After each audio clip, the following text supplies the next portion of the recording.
নমস্কার শ্রোতা বন্ধুগণ, ভিন্ন স্বাদের গল্পের সমাহার চ্যানেলে আপনাদের সবাইকে স্বাগত জানাচ্ছি। আজ নতুন একটি দিনে আবারও নতুন একটি গল্প নিয়ে হাজির হয়েছি। আজকে লেখক অনিল কুমার দত্তের লেখা একটি মজার গল্প পাঠ করে শোনাব। আজ যে নতুন গল্পটি আপনাদের সামনে পাঠ করব, গল্পটির নাম ছাতু বাবুর ছাতা কাহিনী। দারুণ মজার একটি গল্প। আশা করছি গল্পটি আপনাদের বেশ ভালো লাগবে। গল্প পাঠ ভালো লাগলে গল্পের শেষে অবশ্যই একটা লাইক করে দেবেন। আমার চ্যানেলটিকে সাবস্ক্রাইব করে আমার পাশে থাকবেন। তো চলুন শুরু করা যাক লেখক অনিল কুমার দত্তের লেখা গল্প ছাতু বাবুর ছাতা কাহিনী।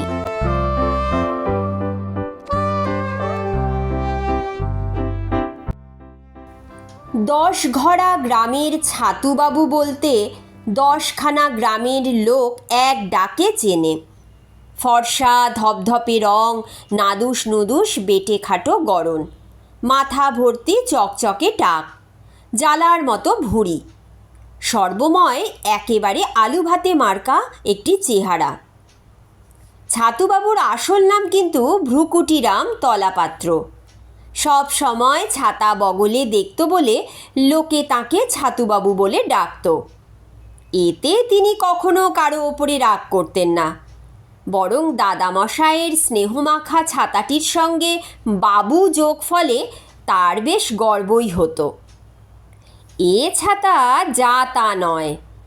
দেনাদাররা সময় মতো টাকা না দিলে ওই ছাতা দিয়েই তাদের দিতেন ছাদ পিটে।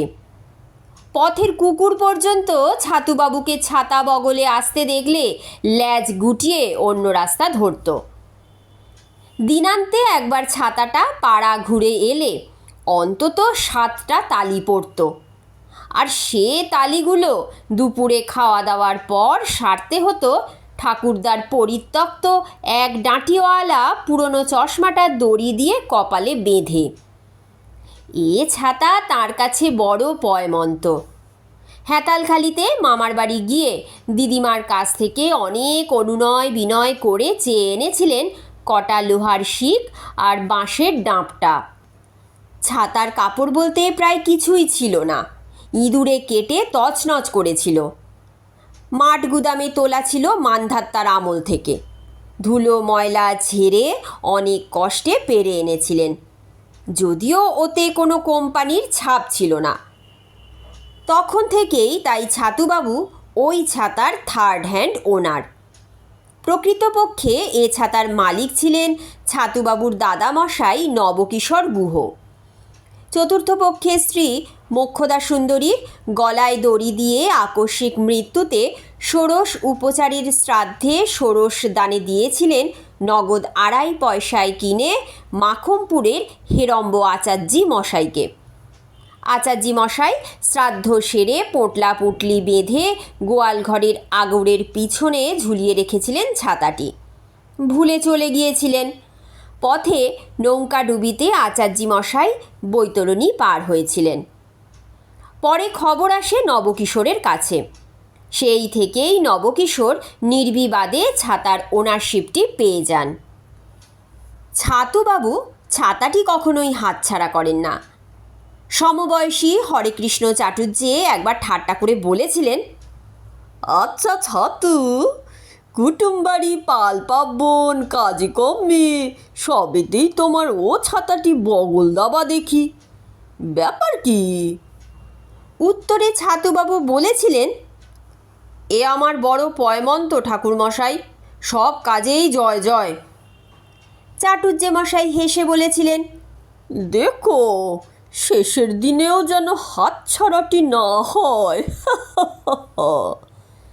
ছাতুবাবু বলেছিলেন, সে আর বলতে, আমার স্ত্রীকে বলে রেখেছি যদি আমি আগে যাই আর কিছু না দাও খাটুলিতে ছাতাটা তুলে দিও। সেবার সস্ত্রী কালীঘাটে গঙ্গা স্নান করার উদ্দেশ্যে ধর্মতলা থেকে ট্রামে চেপে বসেছেন ছাতাটি যথারীতি বগলে রেখে। স্বভাব দোষে ভোঁস ভোঁস করে নাক ডাকতে লাগলো তাঁর। বাদুর ঝোলা ট্রামে ছাতার ডাঁপটি আটকে গেল নিঃশব্দে একজনের পকেটে।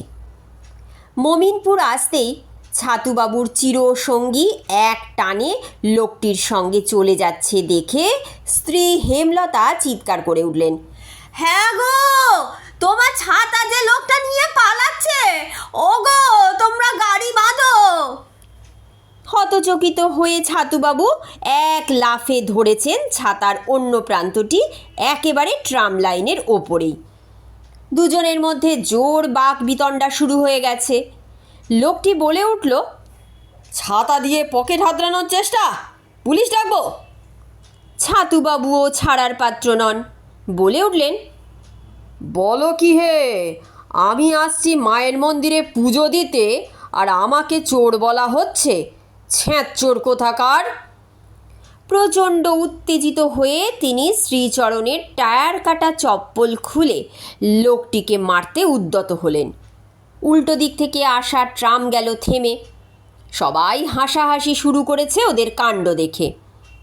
কাছেই একটা বৃহদাকার ষাঁড় ঘাস খাচ্ছিল মনোযোগ দিয়ে। লোকের হইচইতে ষাঁড়টি মনঃসংযোগ হারিয়ে তেড়ে এলো ওদের দিকে। ছাতুবাবুর প্রতিপক্ষ এবার রণে ভঙ্গ দিল ছাতা ছেড়ে। ছাতুবাবু প্রাণ রক্ষার তাগিদে ছাতাটি খুলে ঢালের মতো ষাঁড়ের মুখে ধরতেই ষাঁড়টি পিছু হটতে শুরু করলো। এ দৃশ্য দেখে লাঠি হাতে এক ট্রাফিক পুলিশ এসে ষাঁড়টিকে তাড়িয়ে ছাতুবাবুকে ট্রামে তুলে দিলেন। ছাতুবাবু সিটে বসে গজগজ করতে লাগলেন আপন মনে, বজ্জাত ধাড়ি ইঁদুর কোথাকার, বলে কিনা আমার ছাতা। যেই বলেছি বলতো কটা তালি আছে, আর পারে একেবারে মুখ চুন। আরে মশাই, গুনে গুনে ৯৭টা তালি নিজে হাতে দিয়েছি। ট্রামের লোকেরা হো হো করে হাসতে লাগলো। একজন বলে উঠল, আর ৩টে দিয়ে সেঞ্চুরিটা পূরণ করেই দিন না। ছাতুবাবু বলে উঠলেন, ছেচরটা যা টানাটানি করেছে তাতে সেঞ্চুরি ওভার হয়ে যাবে। কালীঘাটে ট্রাম থেকে নামতেই দুজন পাণ্ডা ধরেছে বাগিয়ে ছাতুবাবুর ছাতাটি। আসুন বাবু, মায়ের মন্দিরে একেবারে নির্বিঘ্নে মায়ের চরণ স্পর্শ করিয়ে দেব, কোনো অসুবিধা হবে না। ছাতুবাবু ঝংকার দিয়ে বলে উঠলেন, ছাড়ো তো মশাই, ছাতা ধরে একই রসিকতা। জবাই করার আর লোক পাওনি? তোমরা পাণ্ডা না গন্ডা? অত গুড় আছে নয়, এখানে আমাদের নিধে আছে।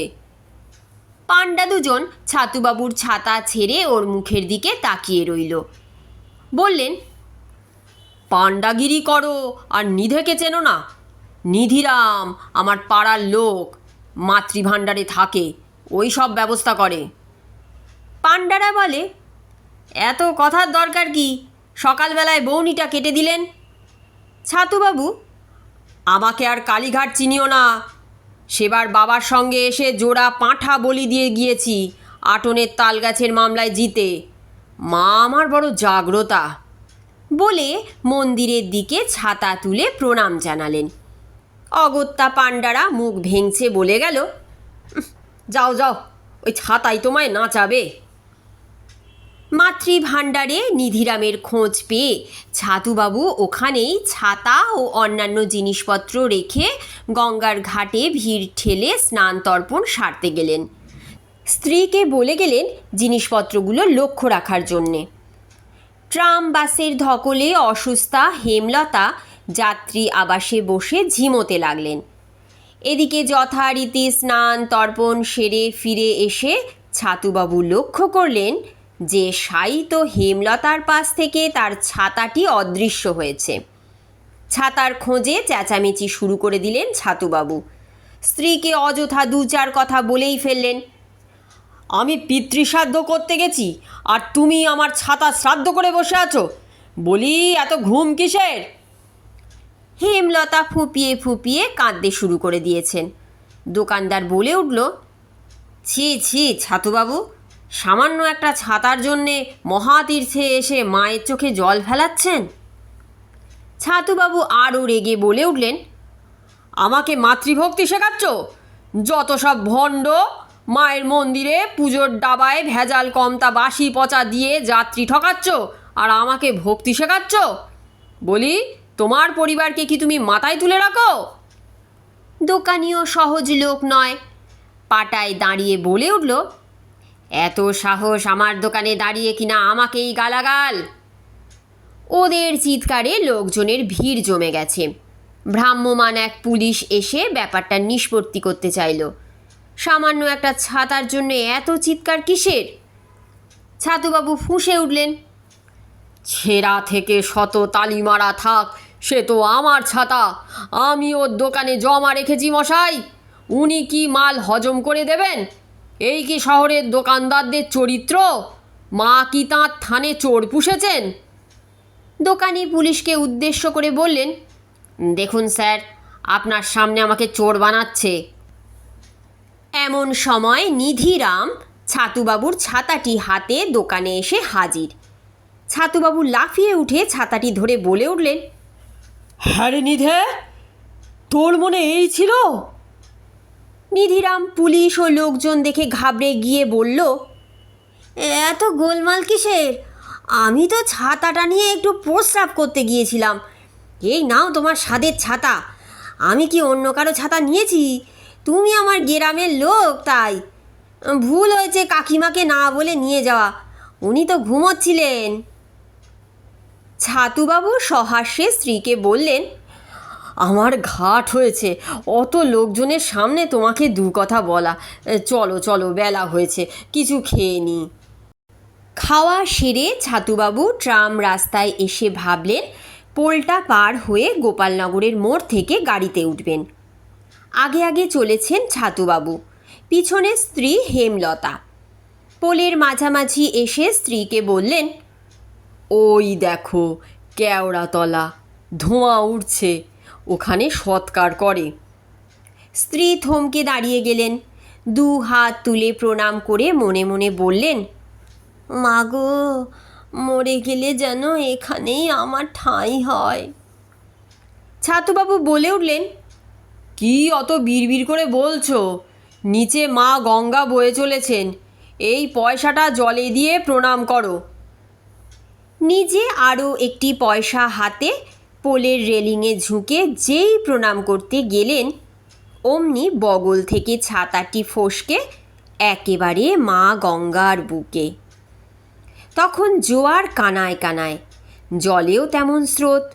স্রোতের টানে ছাতাটা চোখের নিমেষে কোথায় চলে গেল। ছাতুবাবু ছাতার শোকে হায় হায় করতে করতে রেলিংয়ে মাথা ঠুকে বললেন, মা গো, তোর মনে এই ছিল? আমার 7 রাজার ধন 1 মানিক, তাকেও খেলি।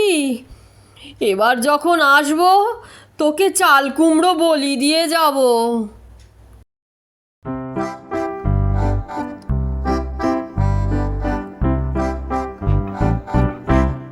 আজকের মতন গল্প পাঠ এখানেই শেষ হচ্ছে। গল্প পাঠ যদি এতটুকুও ভালো লেগে থাকে তবে অবশ্যই একটা লাইক করে দেবেন। আমার চ্যানেলটিকে সাবস্ক্রাইব করে আমার পাশে থাকবেন, যাতে ভিন্ন ভিন্ন স্বাদের বিভিন্ন ধরনের গল্প নিয়ে আপনাদের সামনে হাজির হতে পারি। আপনারা খুব ভালো থাকবেন, সুস্থ থাকবেন এবং সাবধানে থাকবেন। নতুন একটি দিনে নতুন একটি গল্প নিয়ে আবার আমি আপনাদের সামনে হাজির হব।